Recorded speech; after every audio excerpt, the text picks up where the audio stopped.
Ibu saudara duduk kembali, Tuhan memberkati. Shalom saudara. Apa kabar?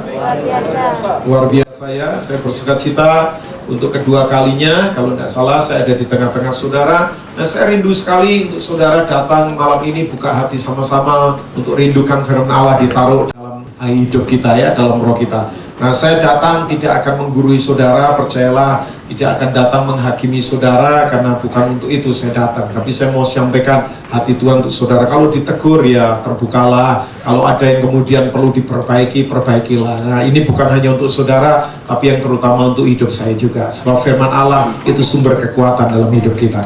Nah, hari ini saya akan mengajar sedikit tentang, ya kalau suka title atau judul, saya akan berbicara tentang mengembangkan kapasitas dalam hidup kita. Ya, jadi itu yang ingin saya sampaikan. Mengembangkan kapasitas dalam kehidupan kita. Mari kita baca Matius pasal 25 ayat yang ke-14 sampai dengan ayat yang ke-19 dari Alkitab kita. Matius pasal 25 ayat yang ke-14 sampai ayat yang ke-19. Matius pasal 25 ayat yang ke-14 sampai dengan ayat yang ke-19 dari Alkitab kita.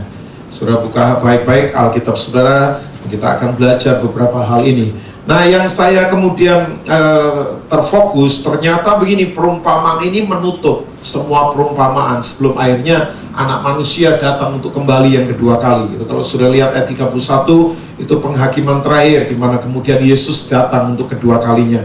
Jadi artinya ini perumpamaan yang sangat penting sebelum mengakhiri pada konteks di mana penghakiman terakhir kemudian disampaikan.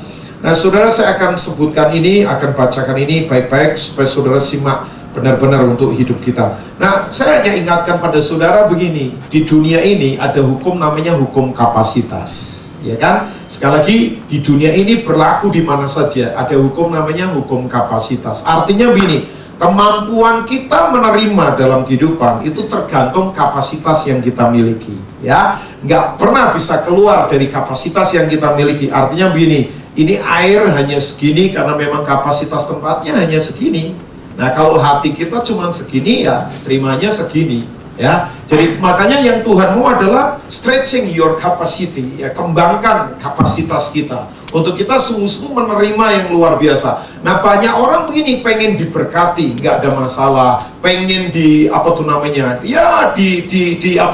dibuat sukses dalam kehidupan, nggak ada masalah dengan semua itu. Pertanyaannya begini, kapasitasnya mampu nggak untuk menerima itu? Ya, sekali lagi, Tuhan itu maunya memberkati kita berlimpah. Yang setuju katakan amin. Tuhan tidak pernah mau memberi kita kurang. Percayalah, Dia Bapa yang sangat baik kok. Tapi pertanyaannya, apakah kapasitas kita memang memungkinkan untuk di situ? Nah, saya mau beritahu, di dunia ini ada hukum namanya hukum kapasitas. Contohnya, ruangan ini punya kapasitas. Saya nggak tahu secara normal ruangan ini muat berapa orang ya. Kalau enak gitu loh buat bernafas, ya, kemudian pendinginnya bisa mencukupi 200 orang, bisa nggak? 200 orang bisa nggak? Saudara yang sering di sini bisa ya? 200 orang bisa ya? Kalau kemudian dimasukkan 800 orang, menurut saudara bagaimana? Nah, kurang nyaman lah ya, kurang nyaman. Ya, jadi artinya kapasitas ruangan ini 200 orang. Kalau dipaksa 800 orang nggak bisa. Saya punya ukuran baju pun ada kapasitasnya. Nggak memberitahu saudara, sebab Natal masih jauh kok, ya kan? Artinya nanti kalau Natalan lupa juga saudara. Paling ingatnya saudara manggil jadwal saya, nah itu selalu ingat itu ya kan? Makanya Bu Heni ingatkan, hari ini Pak Robin dipanen loh. Nah itu ingat, tapi ukuran baju mungkin Bu Heni nggak akan ingat ya. Guyon saja Ibu. Tapi artinya begini, saya punya ukuran baju ada kapasitasnya, tergantung mereknya mestinya begini, merek apa tertentu beda memang ya kan? Tapi artinya saya punya kapasitas, saudara pun baju saudara punya kapasitas. Misalnya, ini misalnya saja, saya pakai L misalnya. Kalau saya kemudian dikasih baju ukuran S, apa yang terjadi? Hah? Nggak bisa, ya kan? Nggak bisa, nggak bisa, nanti bisa pecah semua itu baju, robek semua. Nah, hal yang sama, kita minta diberkati. Aduh, Tuhan itu maunya memberkati kita. Pertanyaan saya adalah, apakah kapasitas kita mampu menerima berkat Tuhan? Ya kan? Makanya yang penting adalah kembangkan kapasitas dalam kehidupan. Sudah lihat gak? Kalau ada orang yang hidupnya begitu-begitu terus dalam Tuhan, tidak pernah berubah, tidak pernah maju, saya khawatir memang kapasitasnya tidak pernah dikembangkan. Nah, saya nggak ngomong soal fisik ini ya, bukan soal baju, bukan soal sepatu, bukan soal penampilan, tapi ini bicara roh dan hati kita. Nah, kemudian Yesus menyatakan perumpamaan ini. Coba kita lihat sama-sama. Jadi artinya kalau kita melanggar hukum kapasitas, hidup akan punya problem. Kita tidak akan bisa maksimal dalam kehidupan.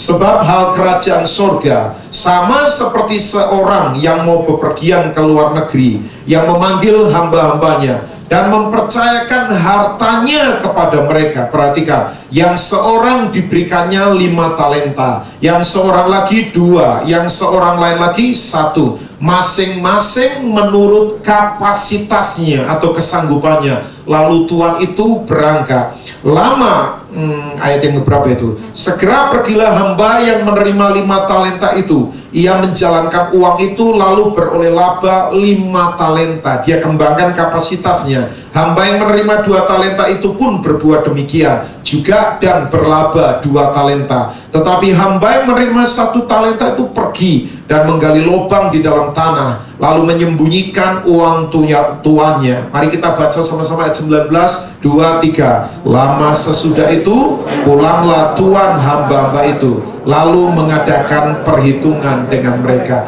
Saudara, dari ayat-ayat yang kita baca, saya akan berikan beberapa prinsip atau beberapa bagian. Yang pertama, kalau saudara melihat dari ayat yang ke-14 ya, sampai kemudian ayat yang ke-19, ada beberapa hal. Yang pertama, bahwa Tuhan itu mempercayakan hartanya, ya, mempercayakan. Saya suka kata itu. Kalau boleh, ya, itu tuh ayat yang ke-14 ya, bahwa Tuhan itu memanggil hamba-hambanya dan mempercayakan hartanya kepada mereka. Saya mau ingatkan pada saudara, hidup ini bukan milik kita, semua adalah kepercayaan dari Tuhan.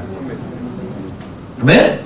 Nggak ada yang milik kita. Semua itu milik Tuhan yang dipercayakan pada kita. Apa saja. Pekerjaan itu milik Tuhan. Waktu ini milik Tuhan. Oh iya, kita jangan ngomong gini, milik saya. Enggak. Kalau Tuhan kemudian cabut, kalau kemudian Tuhan ambil, selesai semuanya. Jadi artinya prinsip yang pertama gini, semua itu kepercayaan dari Tuhan. Istri kita bagi seorang suami itu milik Tuhan yang dipercayakan pada kita. Anak kita, usaha kita, pelayanan, apa saja, itu semua milik Tuhan yang dipercayakan. Nah itu hal yang pertama. Bahwa hidup ini kepercayaan. Jangan kita merasa gini, aku mampu, itu semua berasal dari saya. Enggak, itu semua berasal dari Tuhan. Amin. Kalau orang ngerti ini, hidupnya tidak akan sombong. Kalau orang ngerti ini, hidupnya tidak akan minder. Saya mau beritahu pada saudara, sesederhana pun apa saja yang ada dalam hidup kita, itu milik Tuhan yang dipercayakan pada kita. Amin. Ingat baik-baik ini, tidak perlu sombong lah dalam kehidupan, tidak perlu merasa apa gitu, tidak perlu merasa jagoan. Semua milik Tuhan. Kalau Tuhan berkata begini, selesai, ya sudah selesai. Kita tidak punya hak apa-apa untuk membelanya, ya kan? Oke, itu hal yang pertama. Bahwa semua dipercayakan pada kita. Tapi yang kedua, ya kan, masing-masing menurut kesanggupannya. Itu ayat yang ke-15 bagian yang terakhir kayaknya ya. Nah itu dia. Oke, stop. Masing-masing menurut kesanggupannya. Artinya begini, Tuhan itu tahu kapasitas. Ya, tidak perlu iri kalau lihat begini. Misalnya, ada orang kok pinter nyanyi, jago main musik, pinter komputer, pinter khotbah, pinter jadi MC, pinter bisnis. Sudah tidak perlu iri kok. Tiap-tiap orang itu Tuhan kasih kapasitas kok. Tiap-tiap orang itu Tuhan kasih sesuatu. Kita jangan ngomong gini, saya tidak punya apa-apa. Nah, saya mau beritahu pada saudara, paling enggak kita punya satu yang penting, yaitu kehidupan.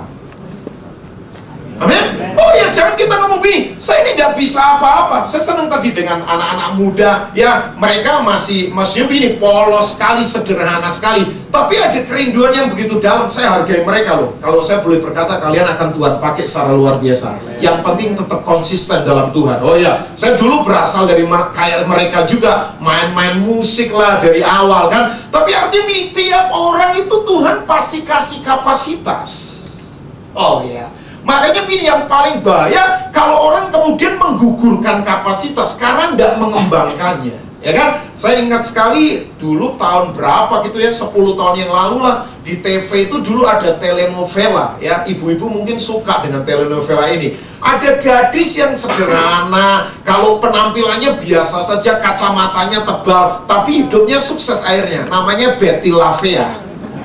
Nah, saya nggak tahu masih ingat atau enggak itu ya kan. Penampilan kacamatanya tebel, orangnya biasa-biasa, tapi akhir ceritanya sukses itu orang. Nah, saya juga menggemari satu film yang dimainkan oleh seorang pemeran yang sangat berkarakter pinter orang itu, namanya Tom Hanks. Ya, dia punya beberapa film yang bagus-bagus tuh, Apollo 13, kemudian apalagi itu film-film bagus lah, nilai-nilainya kuat. Tapi ada satu filmnya Tom Hanks yang menurut saya cukup bagus, yaitu bercerita tentang seorang pemuda yang sederhana, polos, ya kan, penampilannya biasa, filosofinya hidupnya cuma satu, lari. Ya kan? Jadi apa-apa dia berlari, pokoknya tidak pernah mau mengalah, maksudnya tidak pernah mau menyerah. Nah, film itu namanya Forrest Gump. Saya nggak tahu saudara pernah tahu film itu atau itu film sudah lama, sempat disiarkan di TV beberapa kali. Tapi kemudian gini, walaupun orang sederhana toh sukses hidupnya, akhirnya dia jadi perwira yang luar biasa. Orang hina dia, bahkan sampai pasangannya tinggalkan dia, pacarnya, sampai kemudian akhirnya pacarnya itu mati karena kena cancer. Tapi dia tetap setia, dia tetap sungguh-sungguh luar biasa, konsisten apa yang dia miliki, dia tetap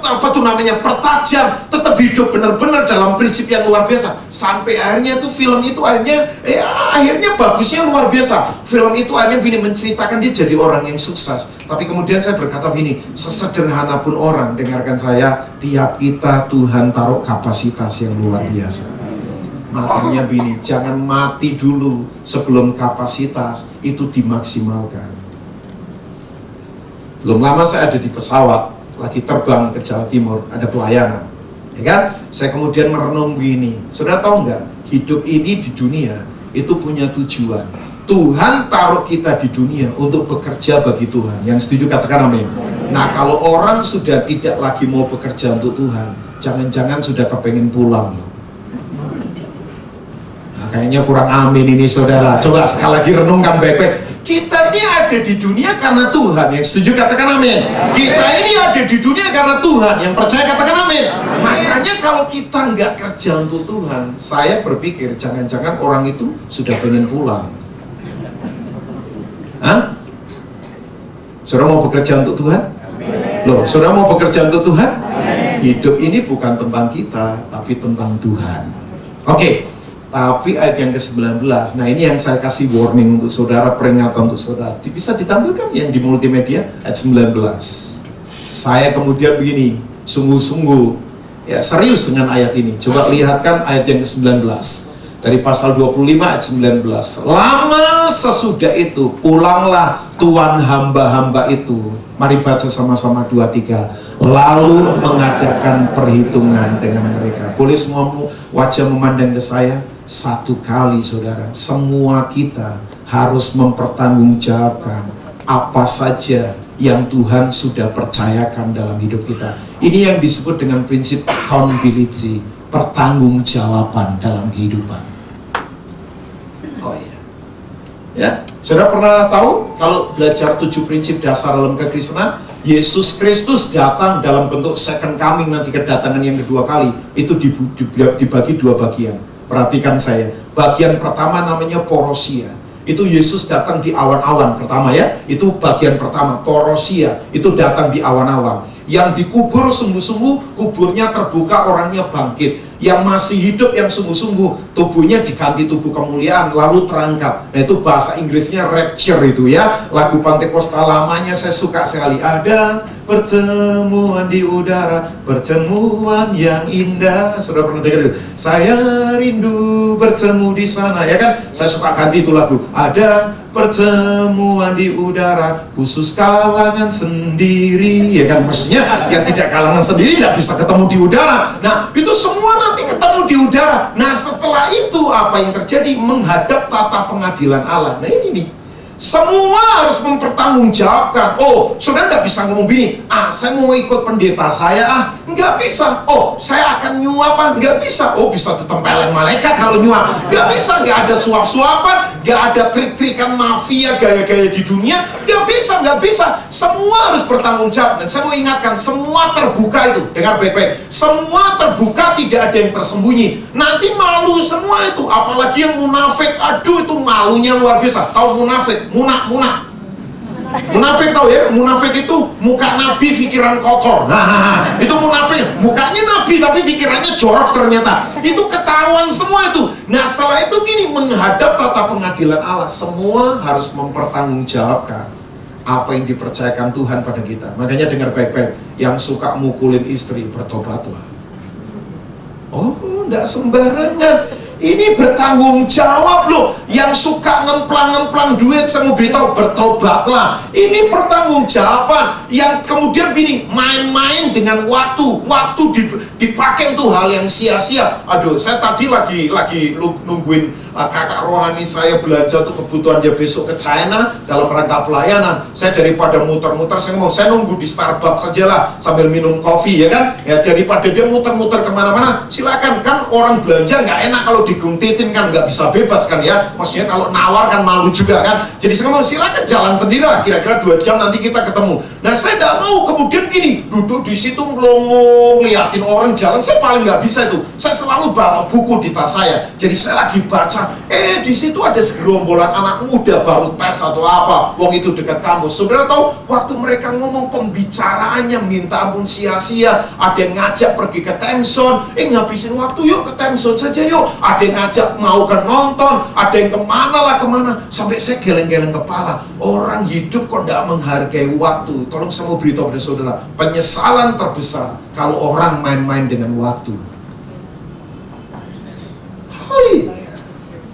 Ada satu orang sampai minta ampun, keluarga usahanya bangkrut gara-gara dia punya hobi memancing. Nah, saya mau ingatkan, hobi memancing bagus, wong itu alkitabiah. Kalau mancingnya normal, ya mancing lah, kapan berapa jam gitu. Ini mancing 2 minggu loh. Nungguin ikan 2 minggu di laut, ya ampun nganggurnya. Sampai saya ngomong gini, ini nanti bertanggung jawabnya gimana? Loh, orang main golf boleh juga. Ada satu orang main golf 3 minggu loh, main golf loh. Pergi kemana 3 minggu? Ya mungkin nggak main golf saja, itu main apa lagi saya nggak tahu ya kan. Tapi artinya gini, kok hidup dibuang-buang begitu? Saudara, belum lama saya ada di Australia. Australia majunya luar biasa kan. Mereka negara maju. Tapi yang saya lihat begini, anak-anak muda, pandangan ya cuman seneng-seneng saja. Yang tua-tua ya udah jalan-jalan saja, ngabisin waktu. Sampai ada satu orang tua ngomong gini sama saya, Pak Robin, saya ikut Pak Robin lah.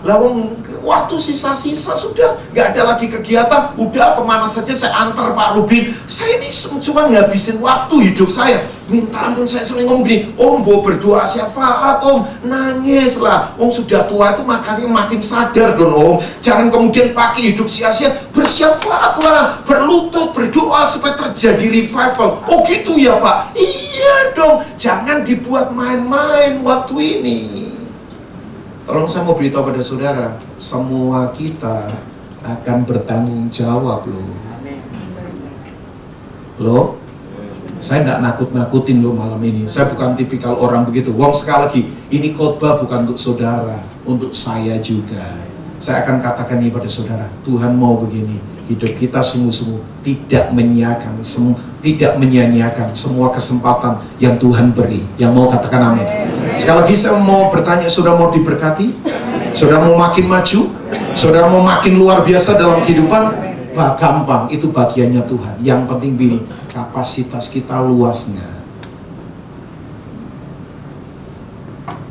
Saya punya teman saya punya teman, temennya teman saya punya teman kan.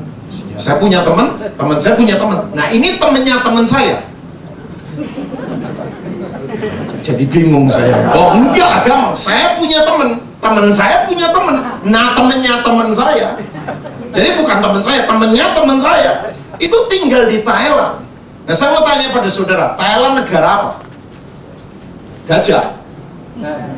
Oh iya dong, masa negara apa? Negara gajah ya. Maksudnya gajahnya banyak. Ya, memang pantainya juga bagus, Pattaya. Tapi hati-hati di sana, banyak doa puasa kalau mau pergi ke Pattaya. Ya kan? Sebab itu pertempurannya tidak main-main di Pattaya kan? Saudara tahu lah. Saudara tahu apa yang terjadi?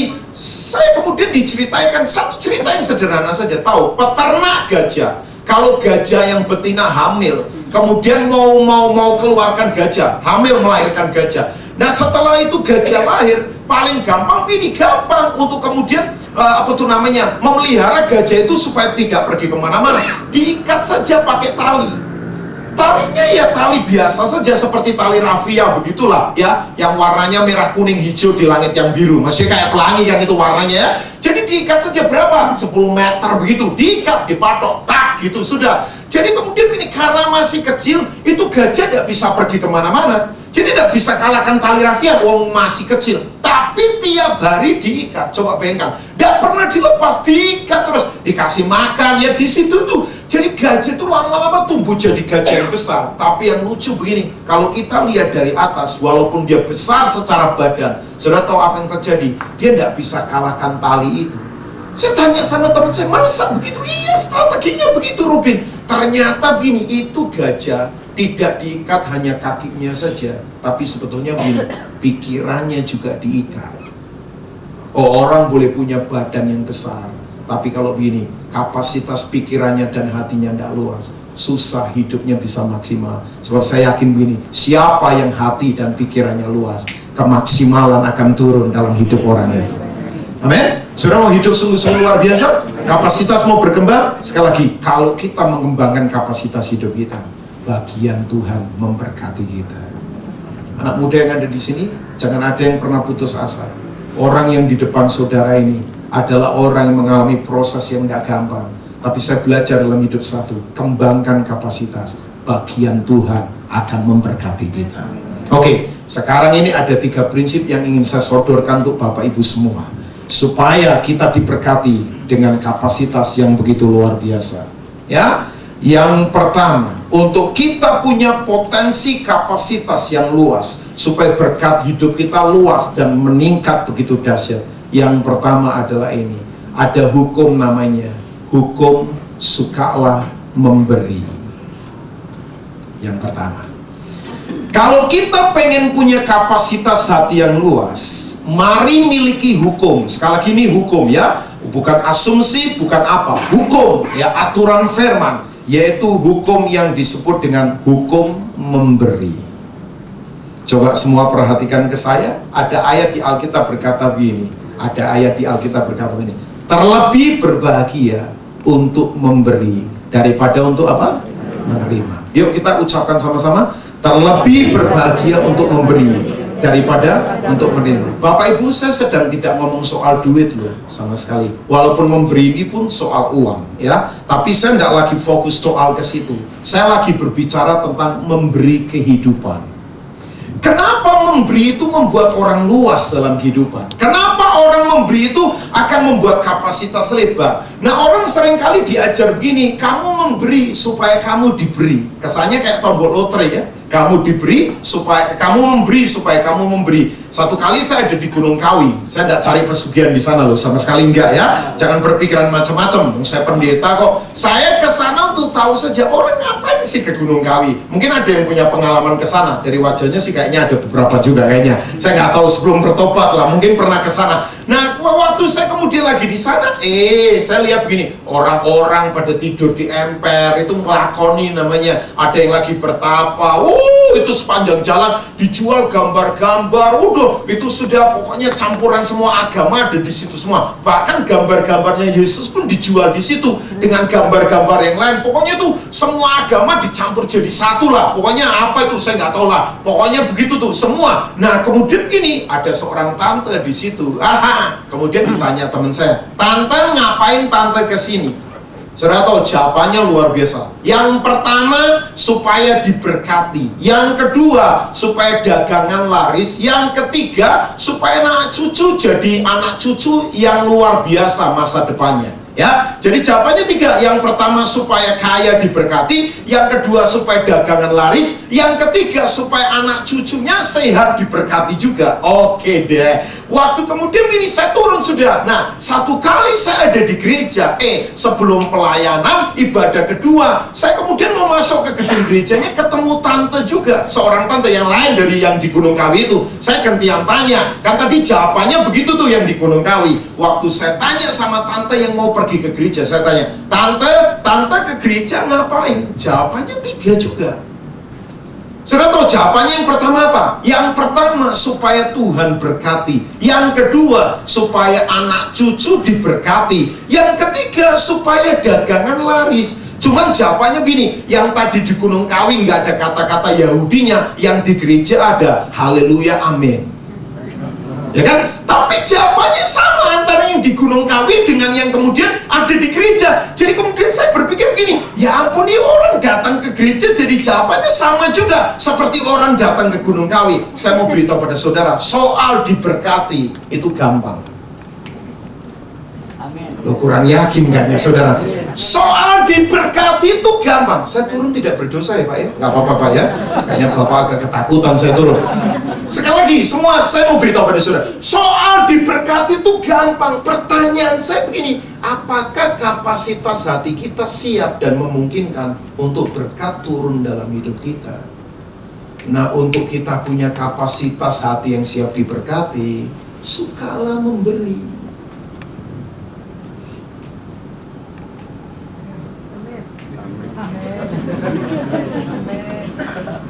Saya mau beritahu pada saudara, orang yang suka memberi itu hidupnya selalu tersedia untuk melayani orang di sekitarnya. Dan orang seperti itu pasti kapasitas hidupnya luar biasa. Pak Ibu, kepemimpinan itu bukan soal jabatan, tapi apakah hidupnya itu menginspirasi orang lain? Buat apa punya jabatan kalau tidak berfungsi? Nothing. Saya malu kejar jabatan. Malu, buat apa? Hari Minggu pakai dasi, pakai jas, tapi tidak berfungsi apa-apa. Wong sama istrinya saja tidak melayani, sama anaknya saja tidak melayani, cuman tampilan gagah-gagahan saja. Udah cukup lah waktunya begitu kan. Kepemimpinan itu soal menginspirasi karena punya pengaruh, sebab hidupnya suka memberi teladan, memberi contoh, memberi kehidupan. Kadang gini, banyak orang Kristen wajahnya belum ngomong tidak saja sudah tidak. Orang tidak mau minta tolong pada orang yang wajahnya tidak, lawang belum ngomong tidak saja wajahnya tidak kok. Saya paling tidak suka minta tolong pada orang yang wajahnya belum ngomong tidak saja sudah tidak. Sudah ada tulisannya tidak, pakai tanda pentung 3 lagi. Coba ingat. Lah bagaimana nanti kita mau ngomong gini, berkati kota, ubahkan Indonesia. Mau pakai apa mengubah kota? Mau pakai apa mengubah Indonesia? Mau pakai apa mengubah negara? Bangsa ini butuh dilayani sekarang. Kalau gereja tidak punya kerinduan melayani, nothing. Come on. Saya mau beritahu. Makanya kalau orang punya mental memberkati kota, berkat kota akan turun pada orang itu. Ukuran yang kita pakai itu akan diukurkan pada kita. Makanya kalau orang memberkati bangsa, berkat bangsa akan turun pada orang itu. Kalau orang memberkati sebuah daerah, berkat daerah akan turun pada orang itu. Saya tahu persekutuan ini sudah lama, makanya saya datang tidak menggurui. Ada banyak pengajar yang lebih hebat dari saya. Bahkan saudara punya pembina pun kan seorang senior yang dipakai, Pak Wendatu. Itu adalah menurut saya senior yang Tuhan pakai secara luar biasa. Saya respect sama beliau. Tapi artinya ini kembali, persekutuan ini, tolong saya mau beritahu pada saudara. Coba kalau semua kita punya hati memberi, kapasitas hidup kita luas.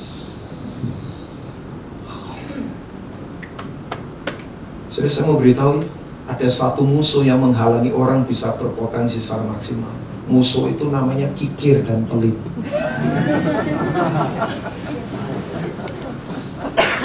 Oh iya. Orang kikir dan pelit itu paling luar biasa loh. Sudah. Cara saudara mengelola uang saudara itu menunjukkan siapa kita. Oh, saya ngomong begini bukan kemudian cuma teori Pak Ibu. Saya berani praktekkan dalam hidup. Iya. Mari begini. Memberi itu kita sedang menumbangkan satu raksasa yang menghalangi potensi kita bisa maksimal. Raksasa itu namanya pelit dan kikir. Boleh saya berkata, beri apa yang ada pada kita, Tuhan akan memberi apa yang tidak ada pada kita. Sekali lagi, beri apa yang ada pada kita, Tuhan akan memberi apa yang tidak ada pada kita. Kenapa orang tidak punya apa-apa? Karena tidak pernah memberi apa-apa. Saudara mau kapasitas saudara luas? Berilah waktu kita. Tidak perlu karena dituntut pendeta, tidak perlu karena sungkan dengan gembala. Beri waktu kita, beri hidup kita untuk melayani, beri semua apa saja yang Tuhan taruh dalam hidup kita untuk melayani orang di sekitar kita. Oh iya, sebab waktu kita sedang memberi, kita sedang ini saya punya bahasa terbatas, tapi saya suka sekali waktu saya renungkan ini. Waktu kita sedang memberi, hati kita itu sedang diperluas. Nah, orang kalau hatinya luas, hidupnya jadi cepat. Saya itu akan lari di tempat luas, akan jadi cepat. Kalau saya lari di tempat yang sempit, akan jadi lambat. Saya akan nabrak kemana-mana. Coba, keluasan menciptakan kecepatan, tapi kesempitan membuat orang lamban dalam semua aspek kehidupan. Ada banyak orang karirnya lamban, ada banyak orang keuangannya lamban. Yang paling parah lagi ini, imannya lamban. Karena apa? Tidak punya kesediaan hati untuk memberi. Hai, kan kita tadi sudah baca di Matius 25 bahwa yang punya 5 itu apa? Dia memberi, mengembangkan apa yang dia miliki. Artinya nggak ada lagi satupun yang ada pada dia. 5-5-nya ditaruh untuk memberkati yang lain. Makanya kemudian kalau kita berhitung, yang 5 itu hasil akhirnya jadi berapa menurut saudara? Yang 5 itu kemudian berhasil mendapatkan hasil berapa saudara? Hasil akhirnya jadi berapa? Tolong dijawab keras. Hasil akhirnya jadi berapa? Nah, saudara kurang cermat baca Alkitab. Hasil akhirnya 11. Ya kan? Saya tanya hasil akhirnya kok. Hasil akhirnya 11. Dia berbuah 5 talenta, tapi hasil akhirnya 11. Ditambahkan begitu rupa, karena yang satu itu nanti ditambahkan pada yang punya 5. Yang 2 kemudian begini, dikembangkan, diinvestasikan untuk membangun orang di sekitarnya. Hasil akhirnya jadi berapa? 4. Ya, yang satu, saudara tahu nggak apa yang terjadi? Gali lubang, taruh itu talenta, nggak pernah memberi dalam kehidupan. Hasil akhirnya jadi berapa? 0, tapi tambah bonus, yaitu dihukum. Ya kan, ada bonusnya, dihukum namanya. Artinya kalau orang nggak mengembangkan kapasitas, saya kemudian berpikir begini, loh, 1 dipulangkan, 1 kan draw, seri kan, nggak rugi. Tapi saya kemudian sungguh-sungguh mendapatkan inspirasi begini, bahwa semua yang ada pada kita harus dikembangkan supaya begini, Tuhan dipermuliakan. Amin. Suami, memberilah, beri waktu, beri pelayanan pada keluarga, pada anak-anak. Ya, istri pun sama, semua kita. Sebab sekali lagi, hidup ini adalah begini, untuk kita memberi yang terbaik dalam kehidupan. Jangan hitungan dalam kehidupan, berilah. Maka Tuhan akan sungguh-sungguh menyatakan potensi yang dahsyat dalam hidup kita. Oke, yang kedua sekarang. Yang kedua, supaya potensi hidup kita berkembang. Yang kedua adalah, ada hukum namanya hukum tanggung jawab. Oke, yang kedua adalah hukum namanya hukum tanggung jawab. Saya kalau ingat pelayanan saya tadi ngomong sama beberapa anak rohani saya. Tadi kita ngumpul untuk saya sharing beberapa hal. Ya, beberapa anak muda, saya lagi bangun mereka. Ya, ada banyak anak muda yang lagi saya bangun. Tapi ini tadi beberapa orang ngumpul, kira-kira 4-5 orang lah. Kita sharing firman, ngobrol-ngobrol dan sebagainya. Saya ngomong gini, hidup Kak Robin ini anugerah. Saya melayani belum terlalu lama lah untuk youth ministry ya, belum terlalu lama. Kira-kira sekarang ini jalan hampir 22 tahun kira-kira ya. Dari mulai kecil itu, dari mulai SMU gitu, SMP, SMU saya sudah pelayanan ya. Sampai hari ini hati saya tetap untuk anak muda. Tapi saya ingat begini, awal-awal pelayanan Pak, aduh itu awal-awal yang luar biasa. Naik sepeda gitu ya, yang seri GL, kalau nggak salah itu GL itu genjot langsung lah. Yang memang sepeda genjot langsung, yang tingginya kayak onta begitu, zaman kuno begitu kita mungkin punya. Kalau jatuh agak sakit tuh. Keluar masuk SMP, kemudian keluar masuk SMU, memberkati anak-anak pelajar. Kemudian saya ingat banget hujan-hujanan dan sebagainya. Itu tahun-tahun yang begitu luar biasa. Ngangkut sound system ini kira-kira hampir 7 tahunan kira-kira. Karena saya terlibat dalam tim musik juga. Sementara pembicara sudah pada tidur setelah KKR di satu kota, ya kita masih benar-benar alat musik. Kemudian packing itu hampir 7 tahun. Tapi kalau saya tengok ke belakang, saya geleng-geleng kepala melihat apa yang Tuhan lakukan. Saya ngalami lompatan kira-kira 5-6 tahun terakhir ini. Tuhan kemudian gini, ubahkan beberapa hal yang kemudian membuat saya terkagum-kagum dengan Tuhan. Tapi saya akan katakan ini, yang membuat sungguh-sungguh saya fokus dalam hidup, supaya potensi hidup kita luar biasa adalah satu, bertanggung jawablah yang kuat dalam kehidupan. Dengar baik-baik Bapak Ibu, mungkin beberapa sudah ngerti lah, tapi saya ingatkan nih, kedewasaan tidak diukur dari usia. Oh iya, kedewasaan tidak diukur dari usia. Menjadi tua itu otomatis. Oh, menjadi tua otomatis. Orang ada di kamar tiap hari makan Indomie sambil mainan kelereng pasti tua. Sekali lagi, menjadi tua itu otomatis. Tiap hari ada di kamar mainan kelereng sambil makan Indomie, minum es teh manis, pasti tua. Ya kan, udah, nggak usah ngelakuin apa-apa, mainan kelereng saja sama makan mie tiap hari di kamar, pasti tua. Tapi untuk menjadi dewasa, itu soal pilihan untuk hidup berani mengambil tanggung jawab. Ya, saudara mau percaya atau enggak, pada semua kita itu dipercayakan kesanggupan. Nah, waktu kita punya respon yang positif terhadap semua kesanggupan yang ada pada kita, itu awal tanggung jawab dimulai. Iya.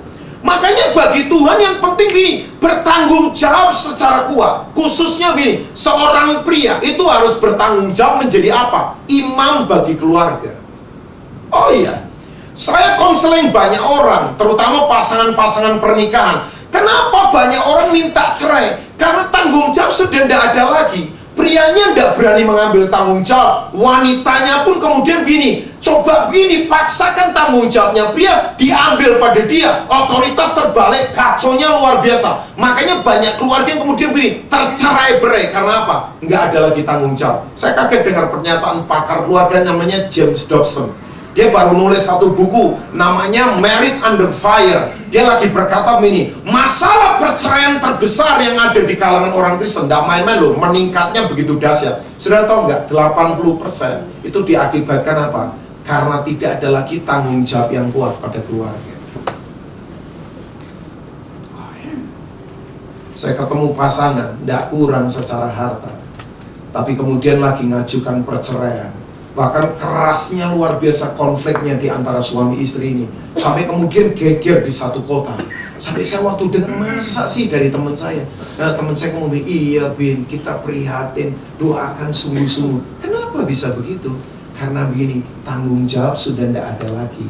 Saya akan katakan ini pada saudara, ketika manusia sudah kehilangan tanggung jawab dalam kehidupan, itu masa-masa yang sangat berbahaya, di mana kuasa kerajaan Allah akan mengontrol keluarga itu. Saya mau beritahu, keluarga yang kuat dalam bertanggung jawab, keluarga itu akan tetap kuat menghadapi semua serangan kehidupan apapun, akan memenangkan pertempuran, akan tetap berdiri kokoh, akan tetap ada dalam kemuliaan Allah. Sebab ini, di mana keluarga berani mengambil tanggung jawab, kemuliaan Allah dinyatakan. Semua hidup dalam pengurapan? Semua hidup dalam pengurapan? Orang pikir pengurapan adalah karena orang itu bergetar-bergetar tubuhnya. Saya mau beritahu pada saudara, pengurapan yang turun itu karena ada tanggung jawab yang kuat pada orang itu.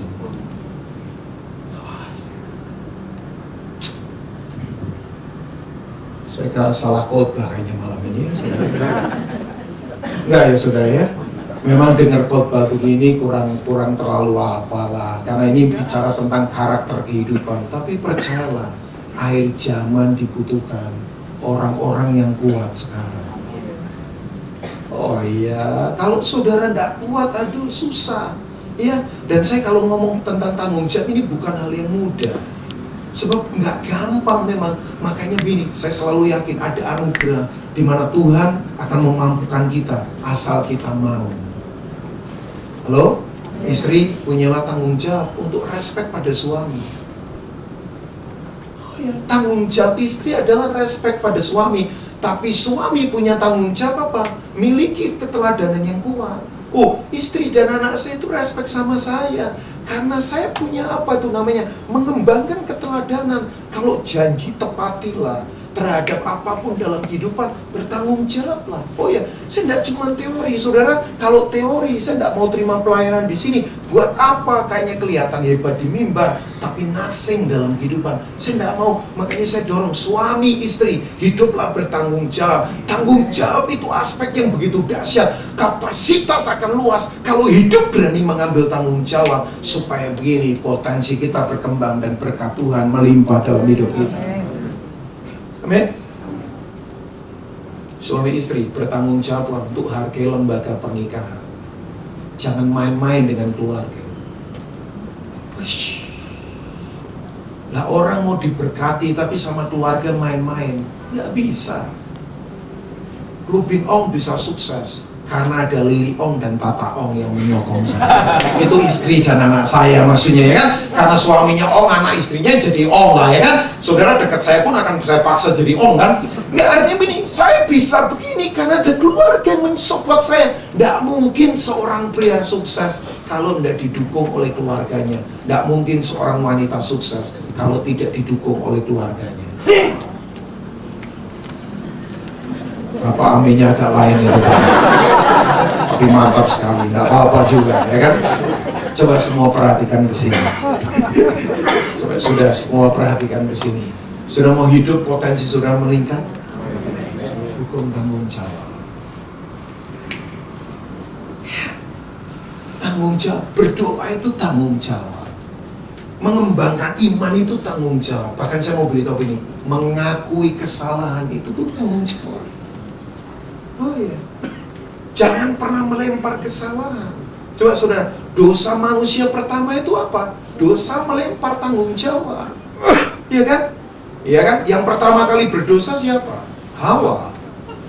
Iya kan? Yang pertama kali berdosa Hawa. Tapi tanggung jawabnya itu ada pada Adam sebetulnya. Jadi waktu kemudian Adam ditanya sama Tuhan, Adam, kamu ada di mana? Ditanya kamu ada di mana? Jawabannya tulalin. Lalu ditanya kamu ada di mana? Jawabnya di sini atau di sana? Jawabannya begini, perempuan itu Tuhan. Coba bayangkan. Seperti ditanya begini, capcenya enak atau enggak? Lah jawabannya kan dua saja, enak atau enggak? Bukan beli di toko besi. Lah itu kan sudah jauh sekali itu. Makanya orang yang tidak punya tanggung jawab itu hidupnya tulalit. Kemana-mana jawabannya tuh ngaco sudah, ya kan? Cari alasan terus. Lalu ditanya kamu ada di mana? Nanti sudah baca di Kejadian 3 itu, kamu ada di mana? Jawabannya perempuan itu. Coba bayangkan. Lah Tuhan tanya pada Hawa, Hawa mengapa kamu makan? Jawabannya sama kayak suaminya, ular itu. Coba bayangkan. Lalu ditanya mengapa kamu makan? Ular itu. Saya akan katakan, seorang wanita itu cepat belajar dari keteladanan suaminya. Makanya lihat suami rohani atau enggak, lihat istrinya. Hah? Bapak berani ngomong betul karena sudah ikut pria sejati, ya kan? Kalau saudara mau lihat itu suami rohani atau enggak, lihatlah istrinya. Sebab pria itu gambaran cermin kemuliaan Allah, wanita itu cermin kemuliaan pria. Mau lihat seorang majelis itu rohani atau enggak, lihatlah istrinya. Jadi kalau saudara mau lihat saya rohani atau enggak, lihatlah istri saya.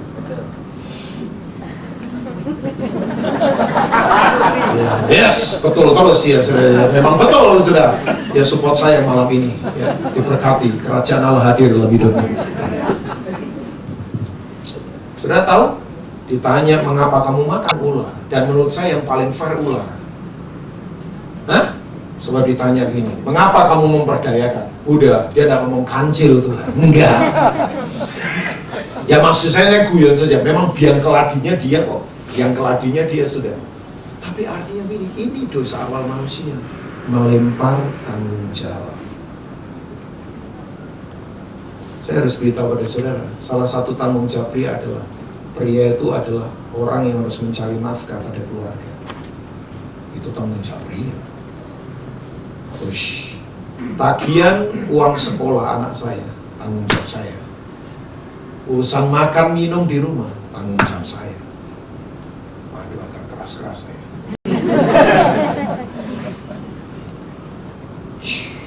Oh iya. Wanita pun ada tanggung jawabnya juga. Tapi sekali lagi, keluarga bermasalah besar kalau tanggung jawab sudah tidak ada. Makanya di mana nggak ada tanggung jawab yang dikembangkan, kapasitas susah berkembang.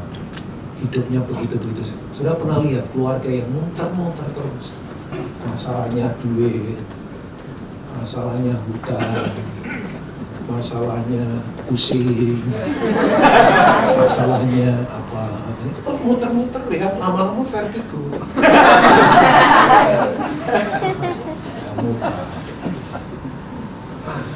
Kalau boleh saya ngomong agak filosofi, pertempuran hidupnya menjemukan, membosankan. Makanya keinginannya cuma satu, mengakhiri hidup. Pesimistis.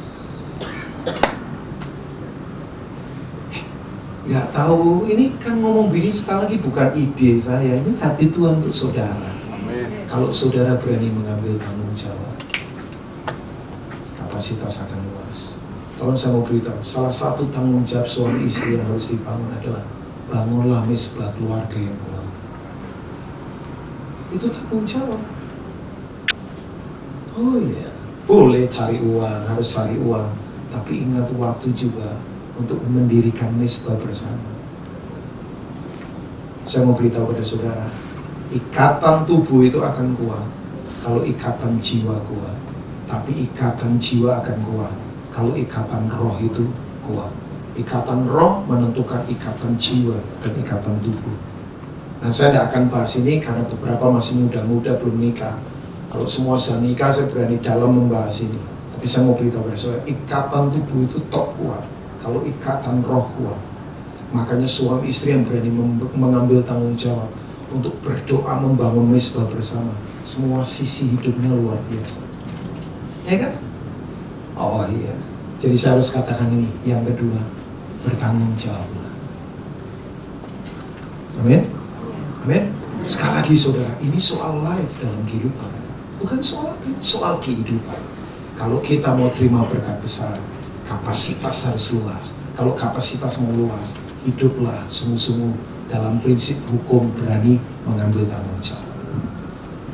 Amin. Oke, yang ketiga sekarang.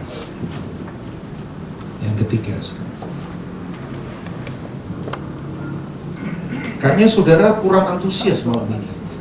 Antusias ya? Bersukacita? Bersukacita ya, kerajaan Allah sudah dekat, bertobatlah, bersukacitalah ya.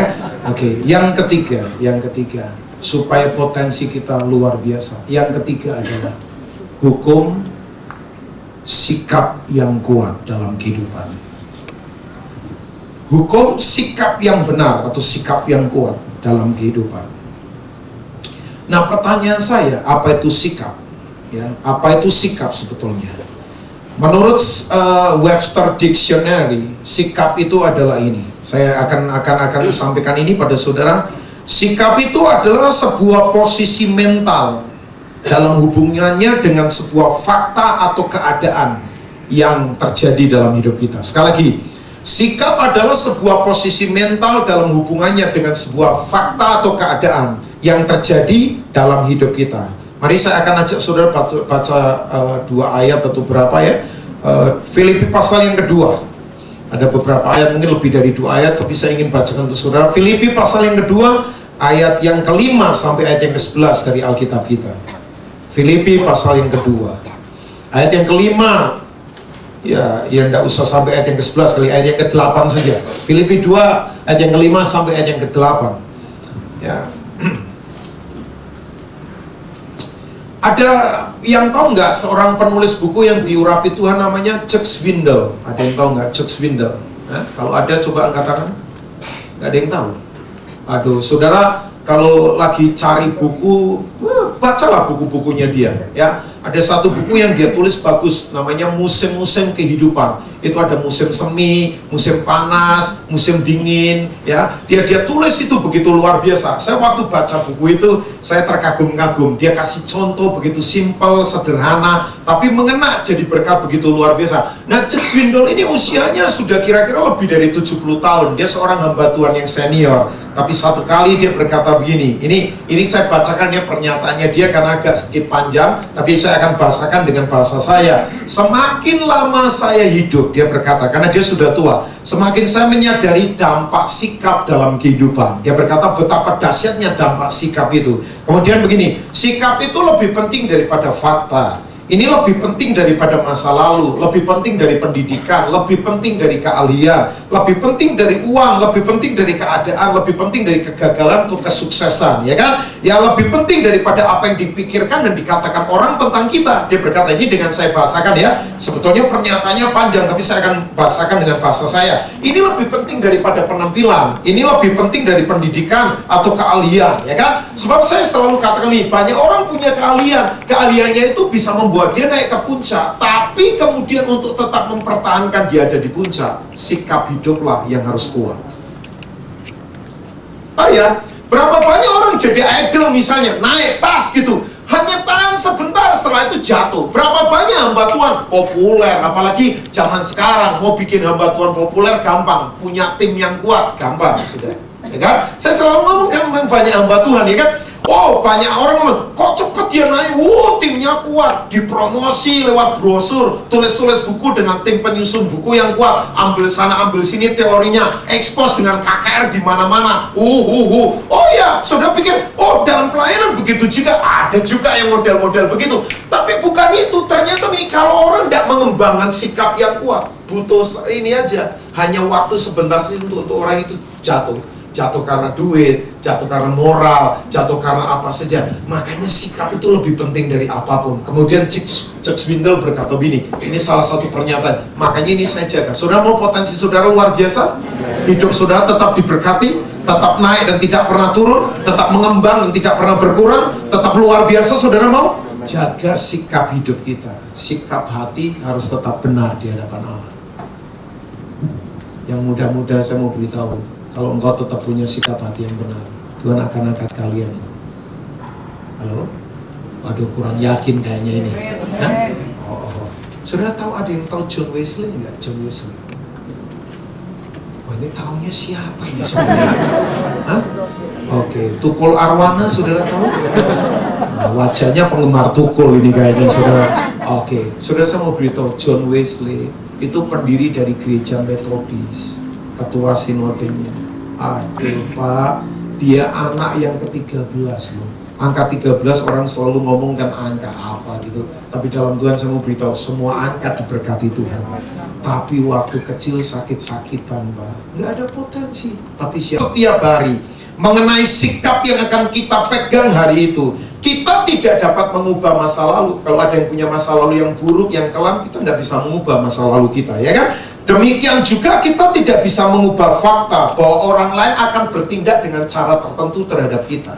Oh iya, maksudnya gini, orang bisa salah mengerti, Rubin Ong itu apa? Orang bisa memfitnah, Rubin Ong itu begini. Orang bisa bertindak dengan cara mereka terhadap kita. Kadang-kadang kan kita ketemu ada orang-orang gini, omongannya nggak enak sama kita, sikap hidupnya nggak enak sama kita. Nah, kita tidak bisa mengubah itu juga, ya. Kita juga tidak dapat mengubah bahwa ada sesuatu yang bisa terjadi dalam hidup kita, dan itu tidak bisa terelakkan. Tapi begini, satu-satunya yang dapat kita lakukan adalah begini, memainkan sebuah alat musik yang kita miliki, yaitu ini hidup kita. Saya suka sekali apa yang dia katakan. Semua coba perhatikan baik-baik. Saya yakin kehidupan ini adalah begini, 10% itu apa yang terjadi pada saya, tapi 90% itu adalah sikap hidup saya. Kalau saya terjemahkan kata-katanya dia, kemudian saya berkata ini, tidak ada sesuatu dalam hidup ini yang bisa menghancurkan kita. Yang menghancurkan kita hanya satu,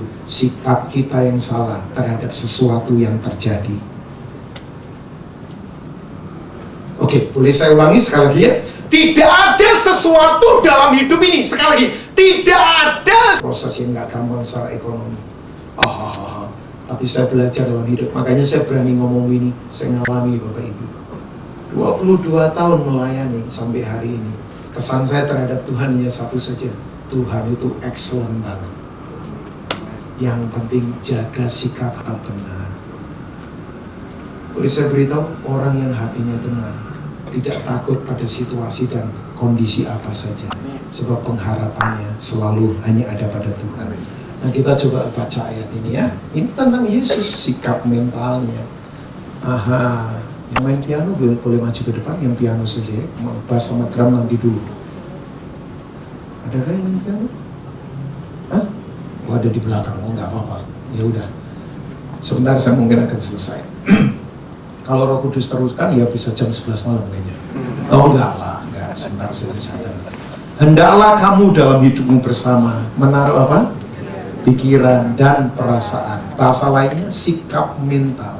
Sikap mental yang terdapat juga dalam Kristus Yesus, yang walaupun dalam rupa Allah tidak menganggap kesetaraan dengan Allah itu sebagai milik yang harus dipertahankan, melainkan ia telah mengosongkan dirinya sendiri dan mengambil rupa seorang hamba. Itu ditulis kata doulos, dan menjadi sama dengan manusia. Mari kita baca ayat yang ke-8, Bapak Ibu semua yang baca Alkitab, baca sama-sama 2, 3. Dan dalam keadaan sebagai manusia, ia telah merendahkan dirinya dan taat sampai mati, bahkan sampai mati di kayu salib. Yang setuju katakan amin. Itu ayat-ayat berikutnya nanti hasilnya, the superlative name, nama di atas segala nama, dia ditinggikan, berkat Allah begitu dahsyat, itu hasilnya itu. Tapi kemudian saya belajar dari ini bicara tentang sikap yang benar dalam kehidupan. Coba saya akan katakan ini pada saudara, dengarkan ini baik-baik. Terjadi banyaknya konflik di antara banyak orang, itu karena apa? Ya, pihak yang tidak rela untuk punya sikap yang rendah hati dalam kehidupan. Makanya begini, konflik itu kita tidak punya sikap yang benar dalam kehidupan. Sekali lagi Pak, Ibu, saya ngalami begini, ngalami. Apa itu konflik, apa itu disalah mengerti. Tapi saya akan katakan ini, kalau orang punya sikap hati yang benar, Tuhan sendiri akan jadi promosi dalam hidupnya. Amin? Mau punya potensi yang berkembang? 3 hal itu saya sodorkan. Yang pertama apa? Hukum memberi. Halo. Coba ini, mari kita malam ini, maaf saya pakai bahasa preman ya, bantai semua kekikiran dan kepelitan kita. Kalau sama Tuhan hitungan, susah luas hidupnya.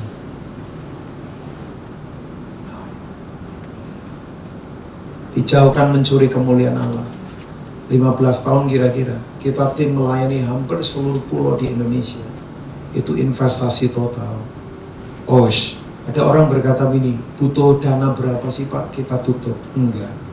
Saya ngomong sama dia, bukan kita enggak mau Pak, tapi kita akan memberikan pelajaran pada generasi di bawah kita, bahwa ministry is sacrifice. Pelayanan itu adalah pengorbanan. Oh iya. Saya waktu lihat teman-teman tim saya geleng-geleng kepala. Mereka sekian waktunya, dananya untuk pergi berhari-hari, saudara.